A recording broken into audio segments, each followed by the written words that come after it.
महाराष्ट्र सरकारच्या लाडकी बहीण योजनेला मोठ्या प्रमाणावर प्रतिसाद मिळत असल्याचं चित्र आहे। लाडकी बहीण योजनेचे पहिल्या 2 महिन्यांचे 3,000 रुपये महिलांच्या खात्यात जमा झाले असून अजूनही महिला या योजनेसाठी नाव नोंदवत असल्यामुळे सरकारने नाव नोंदणीचा कालावधी वाढवला। एकीकडे लाडकी बहीण योजनेला प्रतिसाद मिळत असताना संभाजीनगर जिल्ह्यातून धक्कादायक प्रकार समोर आला।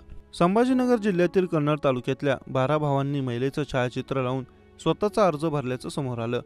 कन्नडच्या महिला आणि बालकल्याण विभागाच्या ह्या निदर्शनास आल्यानंतर त्या 12 जणांवर कारवाई करण्याचा प्रस्ताव सादर करण्यात आला। या 12 जणांविरुद्ध गुन्हे दाखल करायचे का नाही हे अहवालाच्या उत्तरानंतर ठरवणार असल्याची प्रतिक्रिया अधिकाऱ्यांनी दिली। छत्रपती संभाजीनगर जिल्ह्यात आणखी काही पुरुषांनी अर्ज केल्याचा अंदाज आहे, त्याची तपासणी सुरू आहे। लाडकी बहीण योजनेचा लाभ पात्र महिलांना देण्यासाठी राज्य सरकारने या योजनेला 30 सप्टेंबरपर्यंत मुदतवाढ दिली।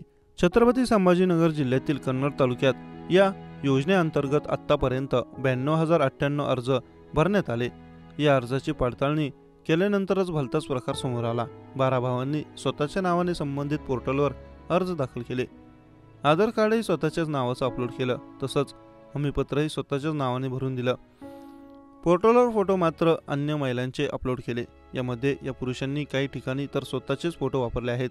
लाडक्या बहिणीप्रमाणे आपले अर्जही त्वरित मंजूर होतील म्हणून पुरुषांनी हे अर्ज केले। महिला व बाल विकास प्रकल्प विभागाच्या अधिकारी आणि कर्मचाऱ्यांनी हा प्रकार उघडकीस आणला। यानंतर सर्व 12 पुरुषांचे अर्ज रद्द करून कारवाईसाठी प्रस्ताव देण्यात आला। प्रस्तावावर चर्चा झाल्यानंतर गुन्हे दाखल करायचे का नाही हे ठरवू अशी प्रतिक्रिया अधिकाऱ्यांनी दिली। हा प्रकार समोर आल्यानंतर संभाजीनगरमध्ये आणखी ठिकाणी असेच प्रकार घडत आहेत का हे पाहण्यासाठी प्रशासन अलर्ट मोडवर आलं आहे।